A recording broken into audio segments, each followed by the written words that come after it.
Hello everybody, it's the Alco Diesel Guy coming to you from a very random parking lot. And for those of you who haven't caught it yet, yes, this is in fact the parking lot for Epic Universe in Orlando, Florida. I am on vacation, and I'm one of the lucky ones who managed to get a preview to this particular park. So I'm going to take you inside, just show you around, and give you some basic pointers and an overview of certain rides I went on and what I thought of them. To start with, there's Celestial Park, which essentially ties the whole park together, if you will. That's what many have said, and it really is what this whole purpose of this park is.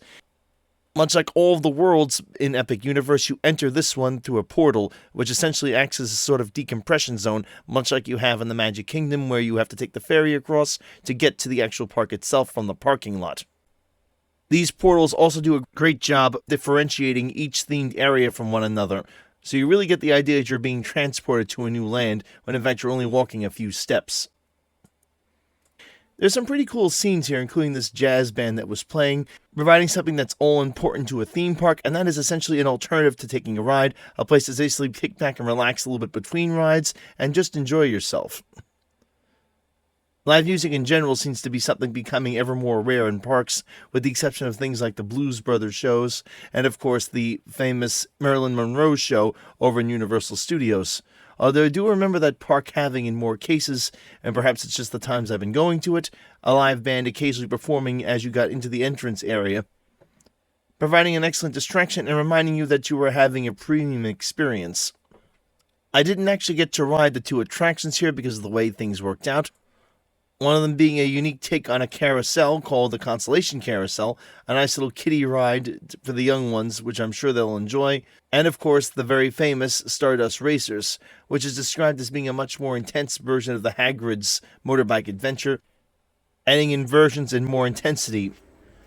As for food options, I did partake in Pizza Moon, which looked great in terms of its theming, but unfortunately the pizza, at least in my opinion, did not, at least on that particular day, hit the mark. I found the barbecue chicken pizza I ordered quite bland and lacking really much in the way of taste. The ice cream shop called Frosty Moon is definitely a must, and unfortunately this is not just based upon the fact that the ice cream dishes they serve here are quite tasty. The main issue being, of course, is that this is one of the few, if any, places in all of Epic Universe to buy ice cream. And I would like to tell you about the Harry Potter ride, but unfortunately, despite my best attempts, I was unable to get into the queue to actually ride the ride, as it was in virtual mode at the time I visited. And I'm sure that many will attest to the fact that getting on this ride at this period in time, which was in late April and early May of 2025, was pretty much as easy as finding a dodo bird still alive. So as a result of this, I felt no interest in going into the area, having not known about the shows and other such attractions that were built into it, not to mention the great quality of food available in this area. I'll have to make a note of this on my next visit. Next, the big one, which a lot of people are probably asking about, is Super Nintendo World. I have to admit this is the main area that drew me into the park. With my first gaming console being an NES back in 1992, and owning pretty much every console Nintendo has made thus far, although admittedly not at launch date and in some cases when they were already in liquidation, Super Nintendo World, as it's known, is divided into two subsections. One is the Mario section, the other is the Donkey Kong section. We'll start with the Super Mario World subsection of Super Nintendo World, and please note the only way to access the Donkey Kong section / world of Super Nintendo Land is to actually go through Super Mario World. To do this, you get on an escalator that literally takes you up through a pipe which emerges in Princess Peach's castle, the second level of the land, allowing you to literally walk out into this massive immersion of the actual land itself, which can be quite overwhelming considering all the animatronics and moving figures, etc., as well as sheer detail that you're immediately immersed into. The Mario section of Super Nintendo World has 3 attractions. One is a virtual sort of Mario game, if you will, which you play by utilizing a wristband, which Epic Universe will relieve you for $50 in order to get hold of, but I must say is definitely worth it. And literally, you can play Super Mario World / Super Mario Brothers, etc., like you would on your console at home, only in real life. By knocking the wristband against various different mystery blocks, etc., you can gain coins and power-ups, as well as keys, which is the main thing you're trying to get. Getting all 3 keys by completing tasks and small mini-games around this particular virtual game will give you access to another sub-game in which you're put up against Bowser Koopa and his clan of Koopas. I've always had a soft spot, if you will, for Mario, especially Mario Kart, as next to my love for trains, cars have always come as close second, and I've always enjoyed driving and racing games. This and the fact that Mario Kart managed to put a crazy spin, if you will, pardon the pun, on the racing/driving genre, with its unique way of integrating the elements from the Mario games into racing in general, making for, shall we say, a very unique gameplay experience, especially if you, say, drove off a cliff quite literally, because your vision was blocked and or obscured by a squid someone else launched at you that, of course, inked your windshield up. Speaking of Mario Kart, that is in fact one of the attractions available to you here in Super Nintendo World, specifically Mario Kart Bowser's Challenge. The ride itself is a strange hybrid between a motion simulator and actual video game, as well as a dark ride, all kind of thrown together. In addition, if you did in fact shell out the $50 for the Mario wristband, like I admittedly did, you can, by touching it against your steering wheel, earn points toward the virtual Mario game from this ride. The object or purpose of this particular ride is really quite simple. You play as Team Mario, who have been challenged to a race by Team Bowser at the Mario Kart Grand Prix. To win the race, you essentially have to manipulate the steering wheel when the arrows say so, making turns right at the right moment, although this does not directly affect the motion of your vehicle. Doing so at the right time earns more coins for Team Mario, allowing their karts to speed up, and thus gives them a better chance at defeating Team Koopa. You also need to shoot shells at the Koopa characters. Doing so will slow them down and make it easier for Team Mario to keep the lead. Victory is based upon how many times you successfully turned the car when you were supposed to, as directed by the on-screen arrows, as well as how many times you managed to successfully strike Team Koopa's cars, which will of course see Team Mario, if successful, take the checkered flag. If not, Team Koopa will win. Just be forewarned that unlike Men in Black, Alien Attack, and other such shooters, your ammo is limited, so you have to pick your shots. And apparently turning your head can help you aim the shots better. Now, for an old-school Mario Kart player like myself from way back in the Super Nintendo days, and have somewhat kept up, or at least to a certain extent played, the more modern interpretations of Mario Kart, you'll find this very interesting. Although that said, this is still quite a bit of a learning curve with this particular ride, as there are quite a few mechanics that don't come very intuitively unless you've experienced it a few times. I must say, I found this ride a little underwhelming, although I did enjoy the shooting/Mario Kart aspect. The main issue is, of course, the track is fixed. No matter what happens, the same elements are going to be experienced every single time, with a few variations, although not many from what I have seen.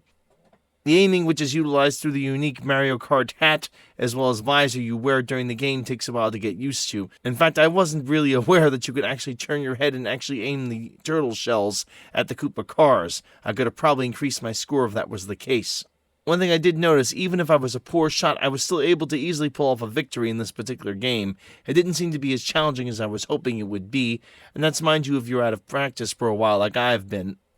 And so while I do like this ride, I would not call it one of my favorites. Nonetheless, I don't mind riding it if I do have the chance, although it's not something I'm going to go out of my way to experience. The other attraction in the Mario section of the park is called Yoshis Adventure. This, despite having interactive elements, will not score any points, I might add, to the interactive game you can play in the Super Nintendo World. The specific interactive activity that Yoshi's Adventure essentially provides is a game in which you have to press the corresponding egg located on the dashboard/lap bar when you come across it on the ride to score a point, although no score is kept, and it's really hard to tell whether you've actually accomplished anything at all. Really, a better description of this ride and its purpose, and effectively it is the people mover attraction for the Mario world itself, allowing you to take a nice little ride through the area, and appreciate all the wonderful details that were built into this world and its interactive game.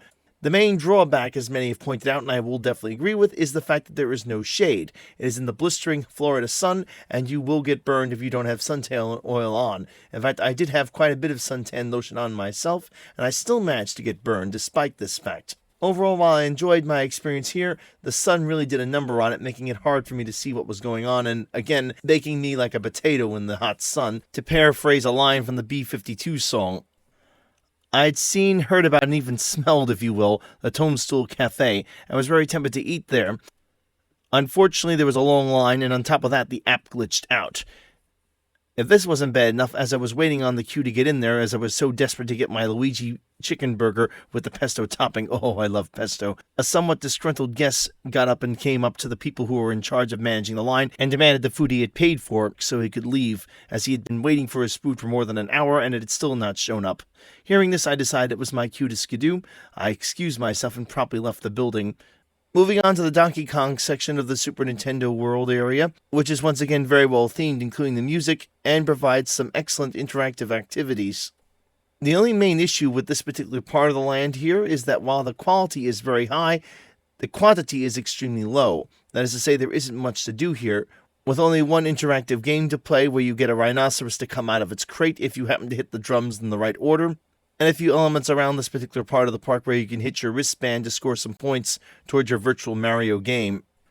Food service, at least for the time being, appears to be limited to a particular bar-like restaurant that allows you to purchase a Donkey Kong-themed drink, combining vanilla ice cream, a cone, as well as pineapple juice and a few other toppings, into what is actually a very tasty drink. And yes, I ended up getting one of these, as I saw everyone buying it, and well, when in Rome, as they say.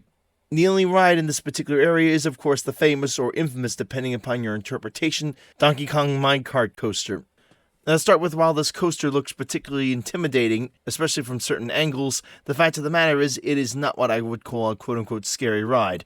At the same time, I wouldn't call it a kiddie coaster. It is most definitely a family coaster, though, but nowhere near as intense as rides that are considered somehow or other by Universal Studios as family coasters such as Hagrid's. The infamy of this ride, rather, comes from the fact that it is a very rough/jerky ride. The expression of peas in a frying pan comes to mind, and yes, I myself have no clue as to why one would want to put peas in a frying pan. Now, admittedly, this at least appears to be in part deliberate on that of the creator/designer of this ride, to make it rough, that is to say, as after all you are in fact jumping between broken sections of track, and the whole theme of the ride is that this area is abandoned. All that said, though, the jerkiness is extremely intense. And I find it very ironic that Disney recently took the Thunder Mountain roller coaster over in the Magic Kingdom out of service so it could have a major refurbishment done, which includes the complete and total replacement of all of the tracks, at least in part because it was becoming too rough with age, even though even the last time I rode it a few years ago, while I did notice it being rougher than it was supposed to be, and or it had been, it was nowhere near as rough as this coaster is now. And what I'm effectively working up to, for those of you who haven't caught on yet, is the fact that while this ride is rough as it is, what's it going to be like 10 years from now? I can only imagine it's going to get worse. Then there's the capacity issue, which seems to be a major problem with this ride, with the wait time easily exceeding an hour, and that's, mind you, with the preview conditions, with only so many people being allowed into the park.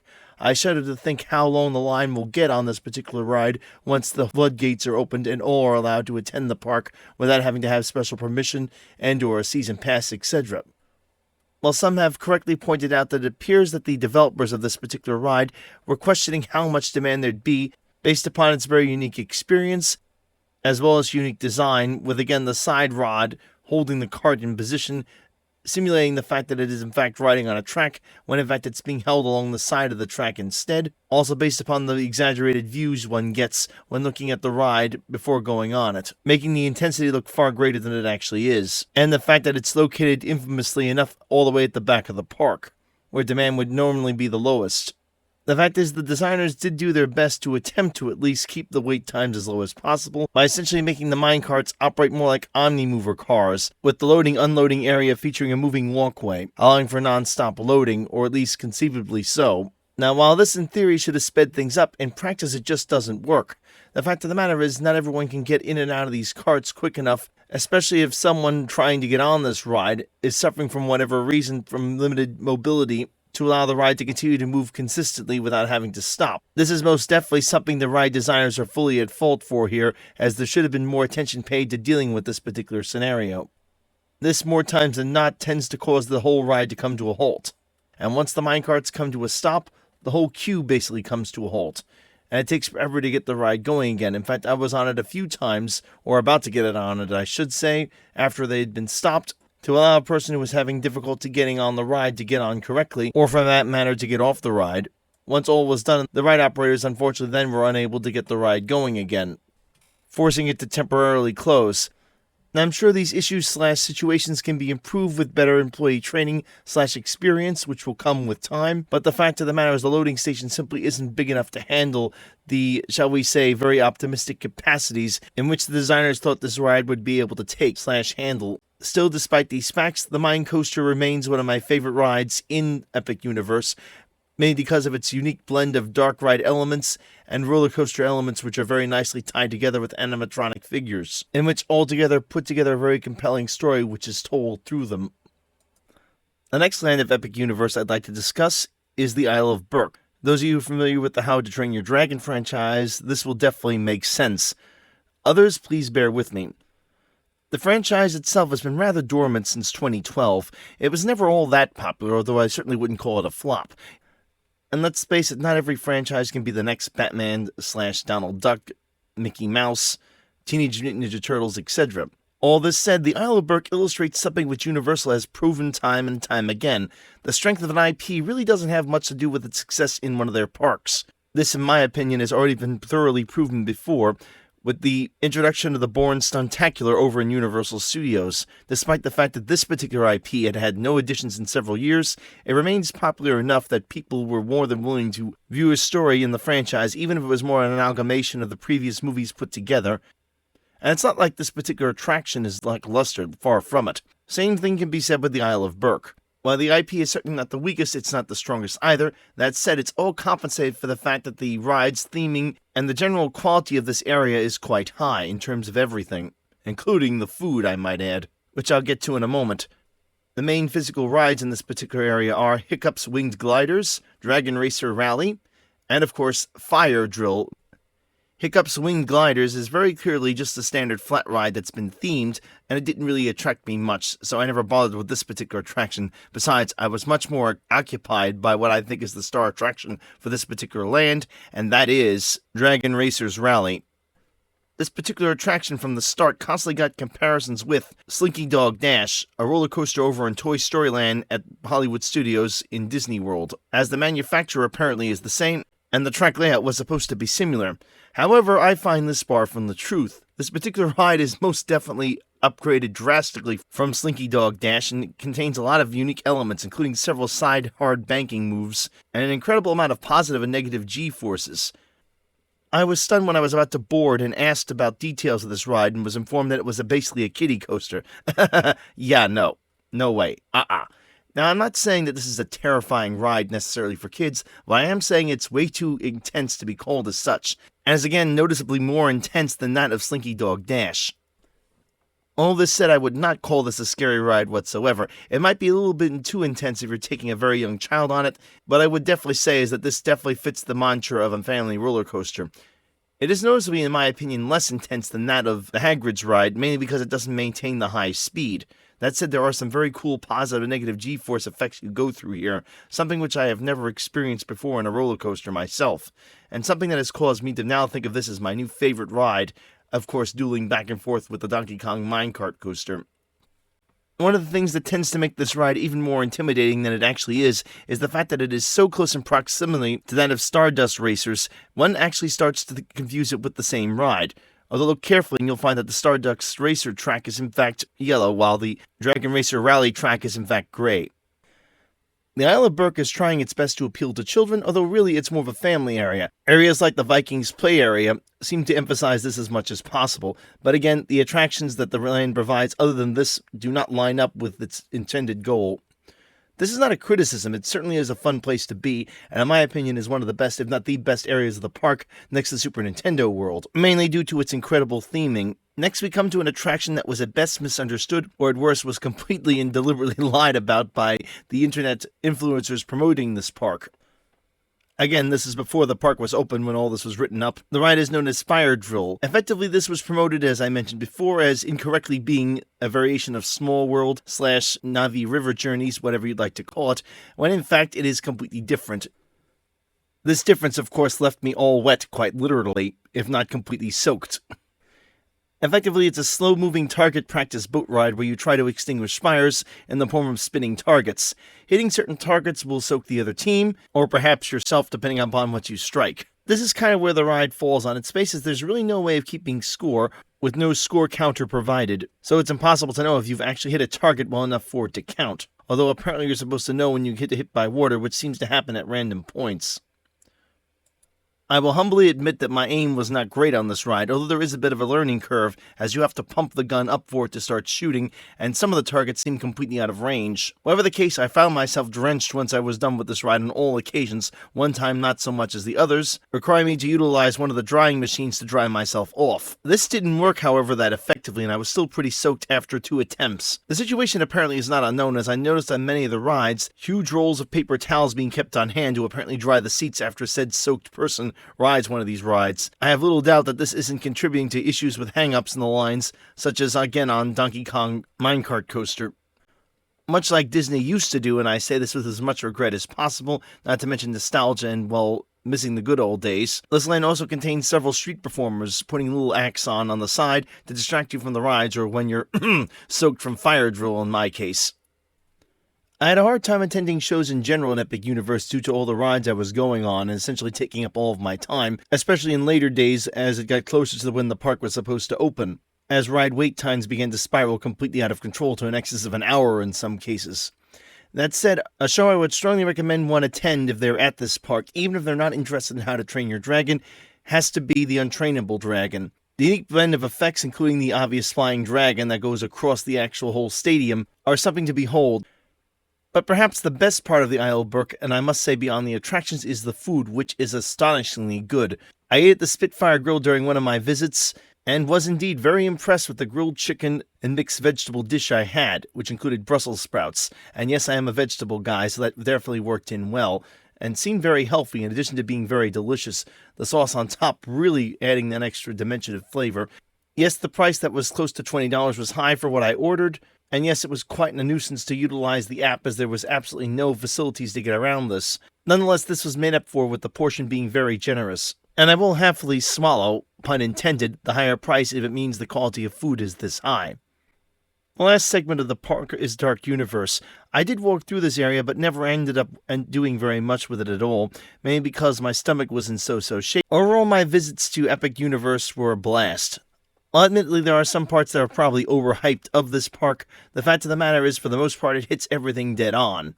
My advice to Universal Studios is to keep up the good work. My advice to Disney, which I'm going to do a separate video on very shortly comparing and contrasting my two experiences as I also spent time there during this visit, is to be afraid. Be very afraid. And apparently the mouse is starting to get a bit on the scared side, as the appallingly high prices which the company has set for visiting their parks are beginning to fall through the floor, especially for next year, with bundled packages being offered that the company hasn't done in years.